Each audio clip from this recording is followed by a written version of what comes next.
Hello guys, so yan, meron tayong gagawin ngayong sasakyan. Ayan. Toyota RAV4. Ayan, sasakyan ni Boss Austin. Ayan. So, anong model to, Boss Austin? 2004. 2004. So, ayan, lalagyan natin ng fog lights. So, wala na kasi yung fog lights na rito eh.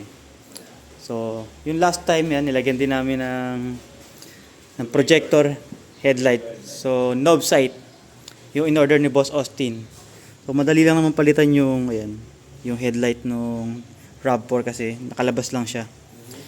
So yung mga stock ng RAV4 may harang talaga yung headlight niya kasi H4. H4.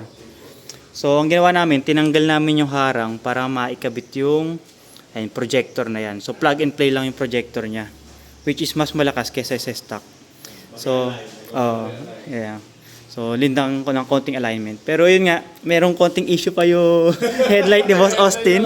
Ayan, nagmumoy. So, need lang i-seal yun.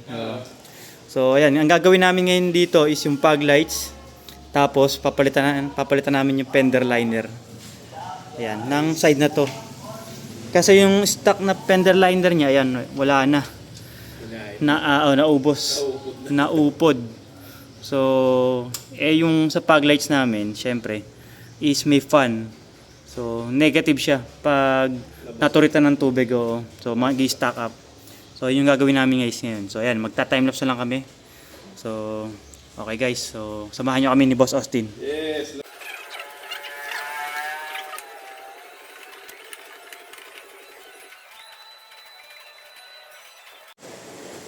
Okay, so, yan na. Yung sa yellow, yung kabila guys is white yung nakakabit niya. So papalitan na rin namin yun. So sa yellow kasi guys, kahit malayo, kitang-kita na. Lalo na pag malakas yung ulan o may pag makapal talaga yung pag, lalo na pag uminakit pa ng bagyo. Ayan, kitang-kita. So yun guys, napalitan na namin to. So next naman is yung kabila.